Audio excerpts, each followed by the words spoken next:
সাজিয়েছি। আশা করি আপনাদের সবার ভালো লাগবে।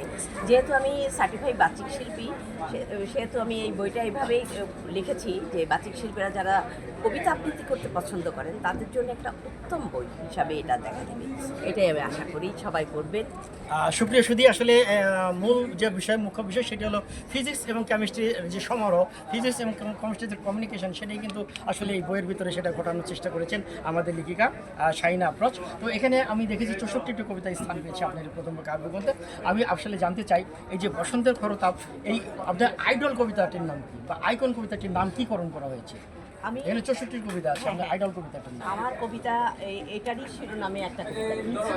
বসন্তের খরতাপের একটা শিরোনামে একটা কবিতা লিখেছি। সুপ্রিয় সুধী, আসলে এই বইটির নামকরণ করা হয়েছে ওনার যে আইডল কবিতা বা আইকন কবিতা, সেই আইকন কবিতার নাম অনুসারে কবিতাটির নামকরণ করা হয়েছে বসন্তের খরতাপ। এই বইটির নাম কিন্তু বইটির দাম হলো, আমি দেখেছি 200 টাকা। যদি আপনারা কেউ এই ভিডিও দেখে কিংবা এই মেলা থেকে কালেক্ট করতে চান, তাহলে মেলার যে রেওয়াজ বা রীতি রয়েছে সেখানে কিন্তু 25% ডিসকাউন্ট হবে। 200 টাকা ড্যাটসমিন 25% ডিসকাউন্ট, মানে 150 টাকায় আপনারা কিন্তু এই বইটি কিনতে পারবেন।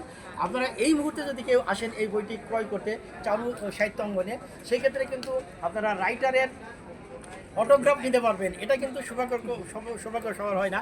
আপনারা যদি এই মুহূর্তে কেউ ভিডিও দেখে আসেন বা লাইভ দেখে আসেন এই চারু সাহিত্য অঙ্গনে, তাহলে অবশ্যই আপনারা অটোগ্রাফ সহ বইটি নিতে পারবেন, লেখিকার অটোগ্রাফ। এই স্টল নম্বরে 379 এবং 380 স্টল নম্বর আপনারা চলে আসতে পারেন, এবং সেই সাথে এসে আপনারা কিন্তু আলাপও করতে পারেন আমাদের প্রিয় লেখিকার সাথে। তো আরেকটি বিষয় জানতে চাই, যেহেতু আপনি বলেছেন এটা আপনার প্রথম একক কাব্যগ্রন্থ, এর আগে আপনার কোনো যৌথ কাব্যগ্রন্থ, কোনো ছোট গল্প, কোনো উপন্যাস বের হয়েছে কিনা? হ্যাঁ, এর আগে আমার অসংখ্য যৌথ বই বেরিয়েছে, এটাই আমার প্রথমই। তা দেখলাম যে যৌথ বই আসলে একটা লেখকের পরিচয় বহন করে না, তার একক